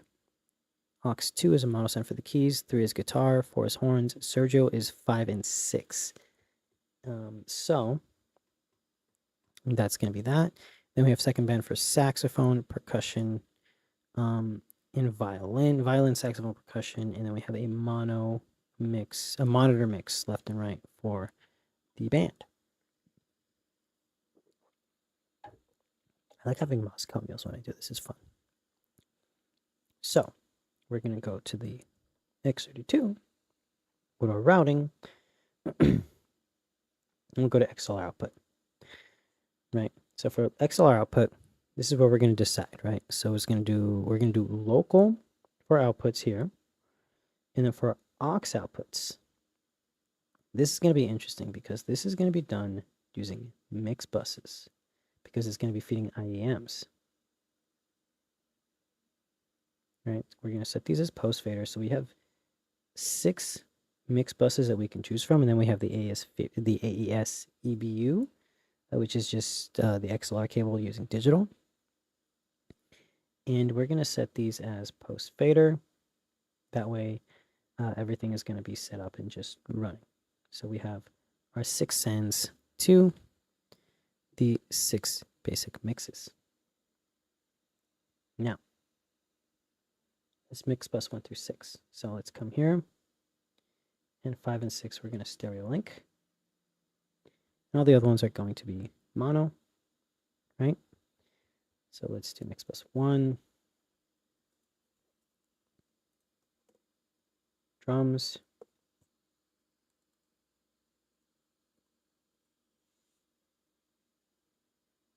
Mix bus 2. Keys. And this isn't in any particular order, to be honest. This is just what I was given, to be honest. This is not what I chose. This is just what I was given as a list. So we have drums, keys, and then we have guitar. And I just want to make sure that, are they all just these like backwards ones? Yeah, they're all the inverted ones. So we're going to go to the bus. So we're going to guitar. Then we have the horns.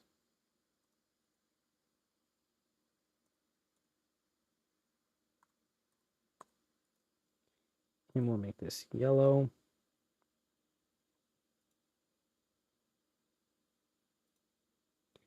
And then we have to do Sergio.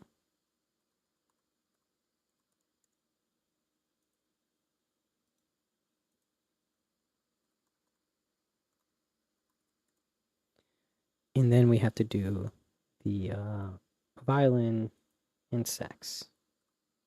I believe it's violin, sax 2.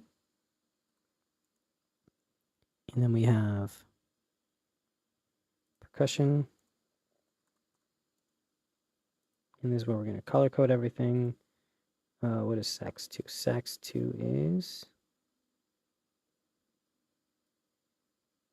just normal yellow. Violin is that kind of blue. So sax 2 is normal yellow. We have percussion. And then here's where we actually have the monitor mixes left and right. So we have 4 and 5 for the XLR outputs. And this is going to be 1, 2, 3, 4, 5, 6, 7, 8, 9. So we have to do 11 and 12. is going to be that. So what I'm going to do instead is we're going to make it a mono mix for the monitor.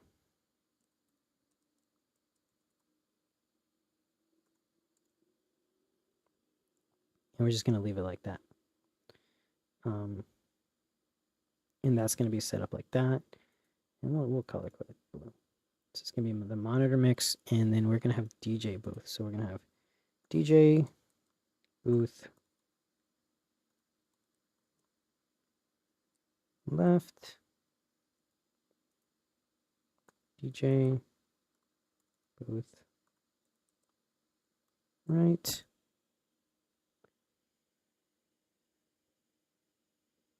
Cool. And then we're going to stereo link these. Sorry, I keep forgetting you guys are not watching this. I keep forgetting to switch. So we have all of this set up. So now we have our setup. Drums, keys, guitar, horns. Sergio, which is our singer, he's going to be on a stereo IEM wireless. Drums are going to be on a mono wired. He's going to be on mono wired. Guitar is going to be on mono wired. Horns is mono wired. Then we have the violin, saxophone, percussion, and those are going to be mono wired. Or wireless. These are all wireless except for the drums. So drums are wired. Keys, guitar, horns, singer, violin, saxophone, and percussion are going to be wireless. And then we have a mono mix for the left and right, which is right here for the monitor mix. Originally going to be left and right outputs. Then with the DJ booth, and I think what we're going to do is we're going to still have the mono mix be 2 cents, because just in case I want to patch it differently, I can patch it differently. So let's go to our routing tab. As we did earlier, we have 1, 2, 3, 4, 5, 6 for our wireless IEMs. We're going to go to our output section, outputs 1 through 16. And this is where we're going to do more selection. So if you look at the reference patch point, I did XLR 1 through 4 is going to be violin, saxophone, percussion, and monitor mix. So now that they're labeled, we can do this. Mix bus 1, right? These are outputs. Outputs in the mix bus. So boom, boom. So mix bus is the output. So output 1, sorry, is going to be, it is going to be, hold on 1 second. Let me see. Output drums, keys, guitar, horns, Sergio, drums, keys, percussion, mono mix, effects, booth. So I want to go output 1 through 16. We can do, oh yeah, this is just automatically done to our mix buses. So this is going to be mix bus.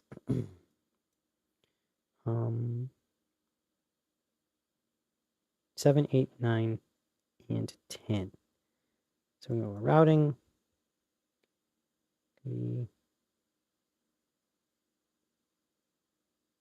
Output 1 is going to be 7, 8, 9, and 10. We don't need any of these, and this is going to just be overwritten eventually. So we could actually just do this, right? Just to say we have it set up like this. So output 1 is going to be mix bus 7. Output 2 is going to be mix bus 8. Output 3 is going to be mix bus 4. And this is our outputs, and these are our sources. So we're basically like we've labeled the buses. It's weird and kind of annoying and a little bit confusing, which is why I'm saying that the X32 is actually not as flexible as people think it is. So output and source. So 7, 8, 9, 10. We're just going to go all the way to 16. And you know what? We can just do this because we're not using the matrices. We're just going to do this just so it looks even. But on the X32 itself, it's going to be a lot easier to understand. So that should be good to go. We have our mixes and everything like that. But the only thing is I want to make sure I have my channels set up. So what we're going to do is we're going to set this up, right? So these are all going to be pre-fader mixes.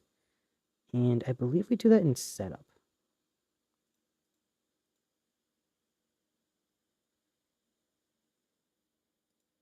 They can be post fader mixes as well, but the engineer that we have there isn't the best engineer.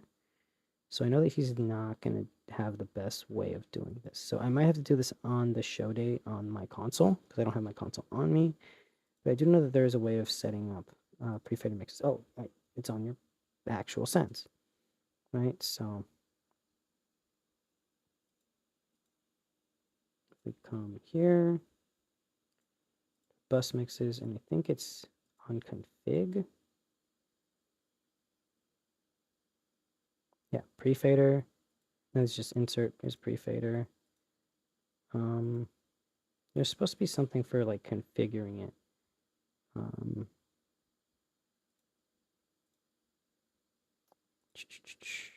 If anyone knows where it is, let me know because I forgot where it is. It's been a long time since I've used an X32 without it being next to me. There's the matrices. Go to my. It's not in utility. Man, I know you're able to control where they are. There's like a whole section. I don't think you can do it. Maybe you can't do it on the actual offline editor. That's gonna suck. All right, I'm gonna have to do it on the show day. Doesn't matter. It's not a big deal. But let's go here, and let's go to our sends. Right, and oh yeah, we can just do it here. Oh yeah, changes affect all channels. So I'm gonna do this. I'm gonna set all of these to pre-fader.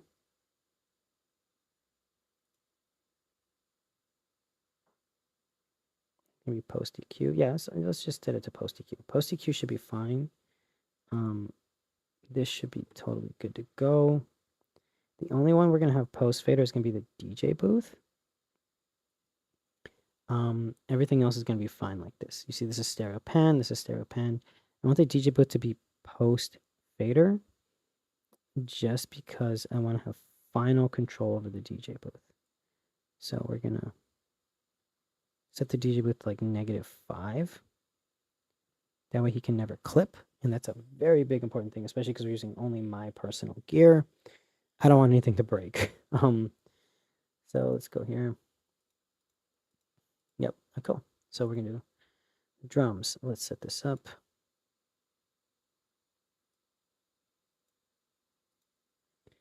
Drums are not going anywhere.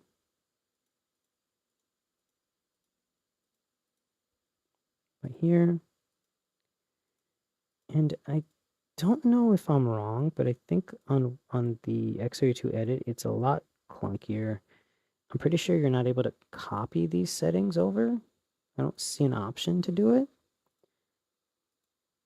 Oh, here it is, copy. And I don't know if it does it to here. If it paste it, sends. Yeah. Unfortunately, with the X32 though, you're stuck with this like annoyance where you're not able to actually copy to multiple channels. It's very particular.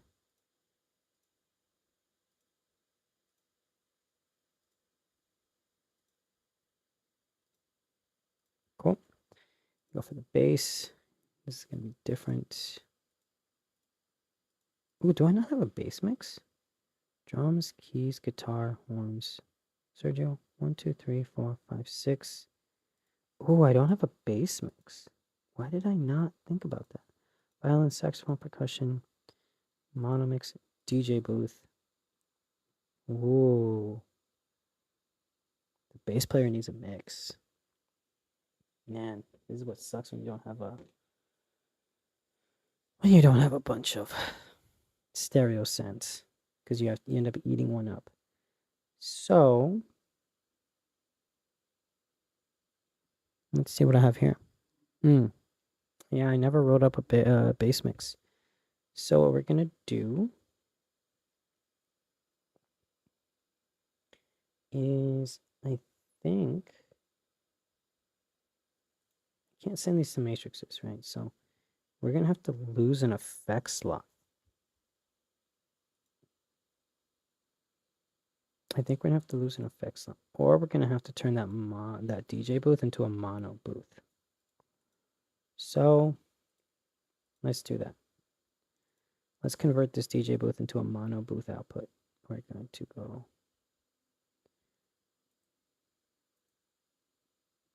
to bass.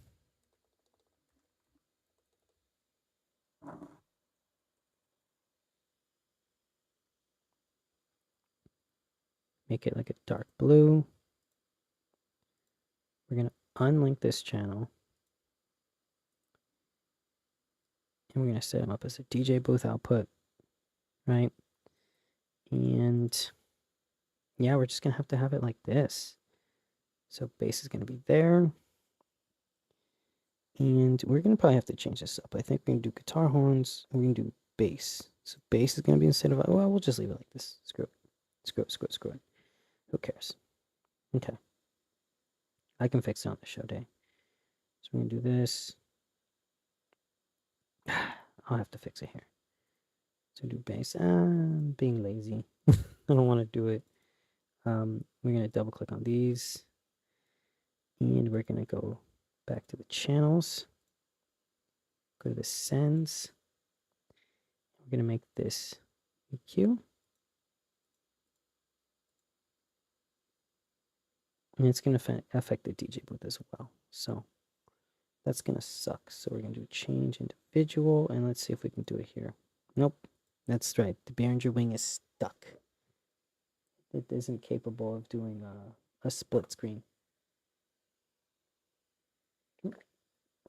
Or it's split send.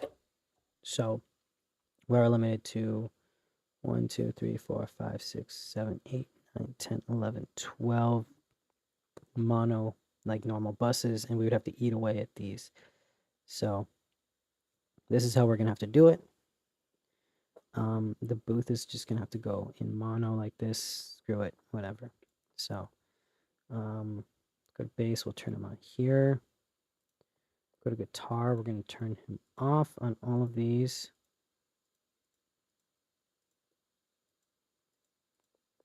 Actually, we're gonna want him on all of them when you think about it. You're going to want every channel on everything because these are going to be their IEMs. So I was actually thinking about it completely wrong. You're going to just want them all like this. And the only one that they're not going to go to is the DJ booth, really. So we're going to copy this.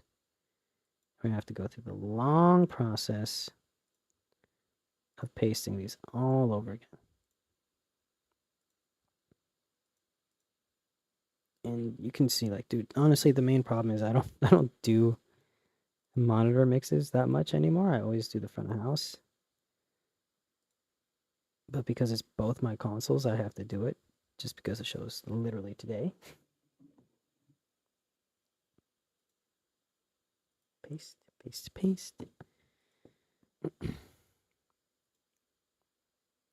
Yeah, this is going to be ideal. So I'm going to set this up like this. Set this up like this.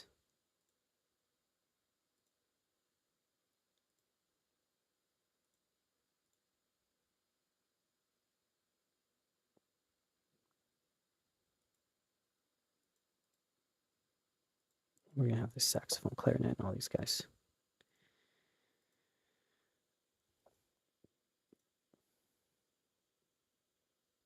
And actually for after Sergio and the speech mics, I think the speech mics are going to go to the booth. Talkback is not going to go to the booth. DJ is going to not go to the booth. Violin will go to the booth. Percussion will go to the booth. And saxophone 2 will go to the booth. Booth himself will not go to anybody but himself.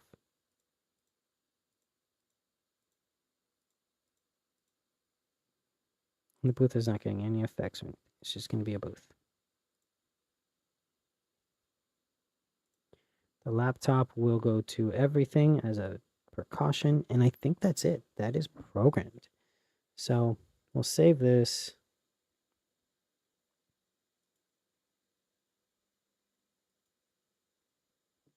Cool. And this should be our good to go show. Go to my wing profile.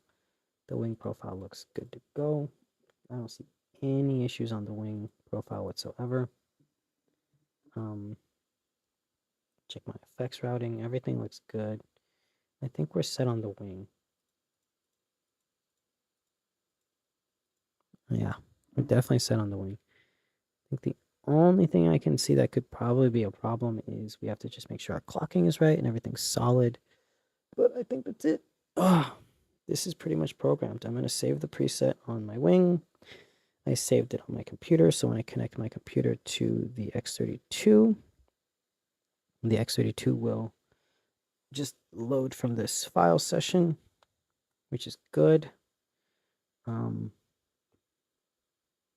go to my setup, and we're going to do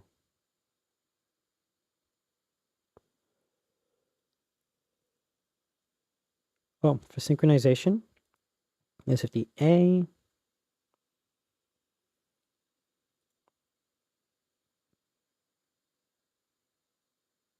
Auto connect. Beautiful. So this is going to be good to go. Saving this preset one more time. And we're good. I think we're all set. So we're going to save this one more time.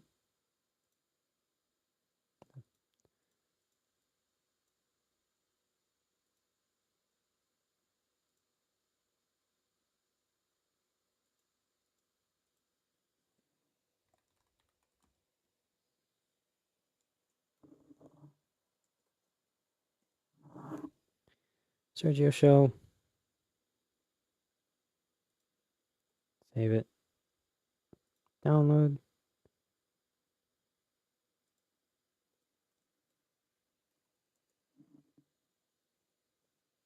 And I'll put these on a USB and they'll be all set. All right. All right, guys. Thanks everybody who was watching. We are all done with this. This is ready for tomorrow. We're going to basically have the ability to have everything set up. Let me just double check with my DCAs. I have my effects sends. I have my laptop sends. I have the band. I have everything.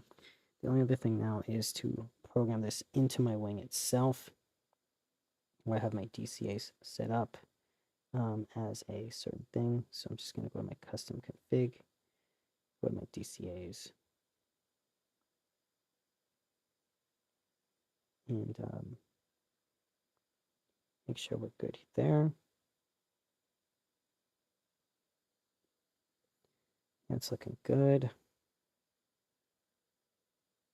And then I bank over DJ, violin, percussion, saxophone, laptop effects. I'm just going to add them in.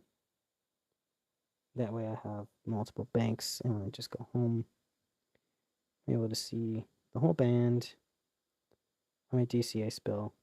Cool. I think the next thing that I do want to do for the wing is set up my user faders. Right, so we come here, clear all, confirm. And so I want the kick, snare. I just like for my channels. These are my channel inputs. I like to fill these up as much as I can. Boom. Those are all my channels. User layer 2. We're going to clear all. And this is going to be my buses. So we're going to do all of the mix buses that we have.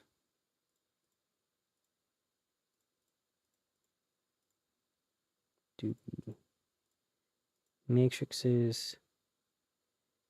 And then I'm going to have my mains as a backup.